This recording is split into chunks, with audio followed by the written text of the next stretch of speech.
પક્કો બંને નીકળી જાય તો શાળા કાળીપુર દાદાના દર્શન કરવા. ભોળીજી બાકાજી કી તો ચાલુ તો રહેવાની જ છે મિત્રો, અને ત્યાં જઈને બધાય જય બાકાજી કી ચાલુ. હા.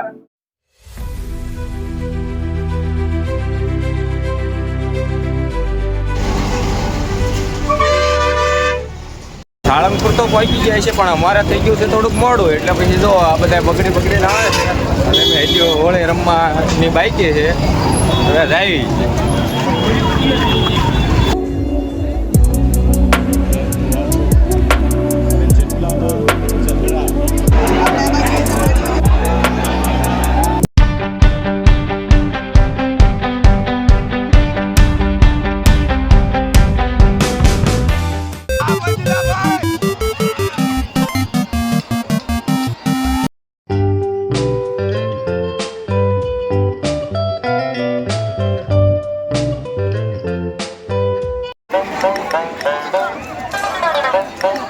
फूल बाकाजी के हो साळंगपुर में फूल बाकाजी की बोलाई दीदी हाथ